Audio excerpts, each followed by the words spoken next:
Everyone, good morning and welcome back to my channel Mitra official. আশা করছি তোমরা সবাই খুব ভালো আছো আর আমিও খুব ভালো আছি। তো আবার একটা ইন্টারেস্টিং ভিডিও নিয়ে চলে এসেছি। তো দিনটা ছিল 7ই জুলাই, রবিবার, অর্থাৎ রথযাত্রার দিন। তো সবাইকে আমার তরফ থেকে রথযাত্রার অনেক অনেক শুভেচ্ছা। তো আমি এখানে সকাল সকাল উঠে পড়েছি, তোমরা দেখতেই পাচ্ছ। আর ব্রাশ করে আমি এখন ফ্রেশ হয়ে গিয়েছি। আর আজকের ভিডিওটা পুরোটাই হচ্ছে আমাদের নতুন বাড়িতে। তো ছোটোবেলায় প্রত্যেক রবিবারই আমাদের এটা হতো যে রবিবার করে কোনো না কোনো তেতো পাতার রস খেতে হবে।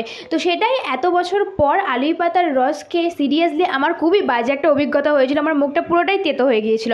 দেন তারপর পরোটা ছিল টিফিনে, আর এখানে মা মুড়ি মাখাচ্ছিল। তো পরোটা আমি সস দিয়ে এখানে রোলের মতো করে নিয়েছিলাম। তো তারপর আমি খেয়ে নিয়েছি। দেন এখানে উল্টো দিকে হচ্ছিল ডালিয়া, যেটা কিনা আমার দিদিয়া বানাচ্ছিল। তো ওটা আমরা পরে খাবো, কারণ সকাল সকাল উঠেই আজকে একটু বেশি হেলদি খাবার খেয়ে নিয়েছিলাম। তারপর হচ্ছে পেয়ারা খেলাম, এটা আমাদের গাছের, দেখতেই পাচ্ছ আমাদের বাড়ির উঠানে রয়েছে।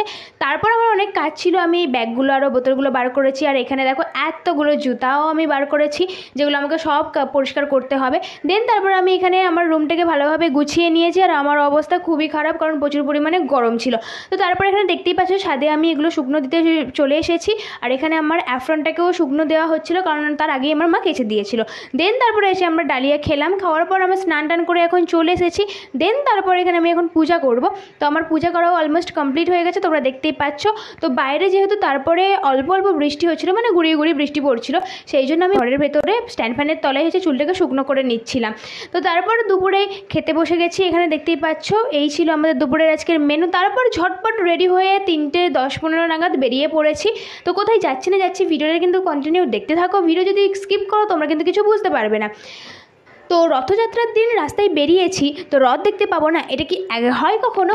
তো এখানে নোদাখালীর রথ ফার্স্টেই তোমাদেরকে দেখিয়ে দিই। এখন দেখতে পাচ্ছ রাস্তায় কেউ নেই। তো এরপরে যে কী অবস্থা হবে তোমাদের সাথে সেটাই শেয়ার করব। তারপর আমরা এখানে অলরেডি রায়পুর পৌঁছে গেছি, নদীর ধারে, যেটা আমি অনেকবার তোমাদেরকে ভিডিওতে দেখিয়েছি, আমার খুব পছন্দের জায়গা। দেন তারপর এই নদীর ধার বরাবর আমি যাচ্ছিলাম হচ্ছে বুড়ুল নদীর ধারে। তো খুবই সুন্দর লাগছিল। আর আমরা যখন বেরিয়েছিলাম ঠিক ওই 3:45 নাগাদ পৌঁছেছি ওখানে। তো তখন খুবই সুন্দর ওয়েদার হয়েছিল, মানে যেন বৃষ্টি বৃষ্টি হবে এরকম একটা ওয়েদার, কিন্তু বৃষ্টি হয়নি।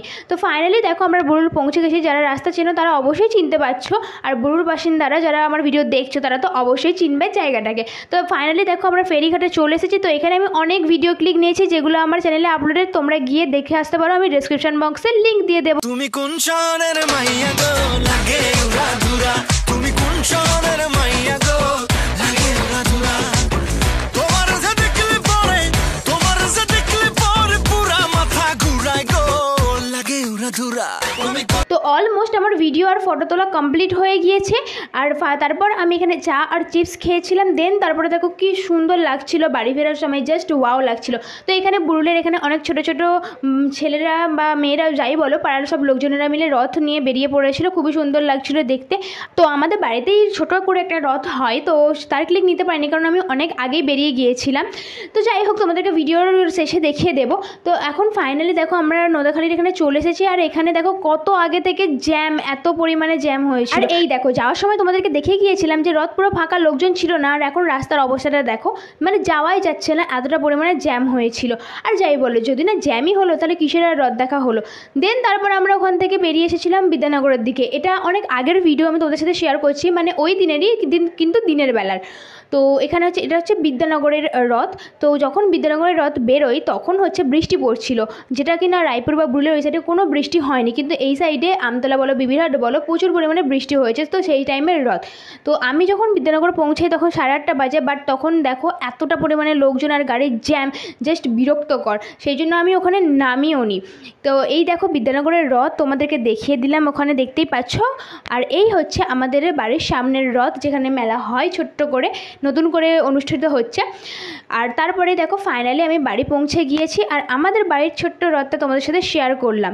আর সত্যি কথা বলতে রথযাত্রায় বেরিয়ে যদি না কিছু খেলাম তো কোনো মজাই নেই, আর কিছু করার নেই, কারণ এতটা পরিমাণে জ্যাম ছিল, তাই কোনো কিছু না খেয়ে বাড়ি চলে এসেছিলাম। তো বাড়িতে এসে দেখছি আইসক্রিম, ফুচকা, আর এগরোল, ফুচকা, লুচি, মিষ্টি, কোনটা ছাড়া কোনটা খাই, এত কিছুর আইটেম দেখে আমি তো অবাক। তখন মনে মনে ভালোই লাগছিল যে ভাগ্যিস আমি বাইরে থেকে কিছু খাইনি, নাহলে তো এগুলো সব কিছুই মিস করে দিতাম।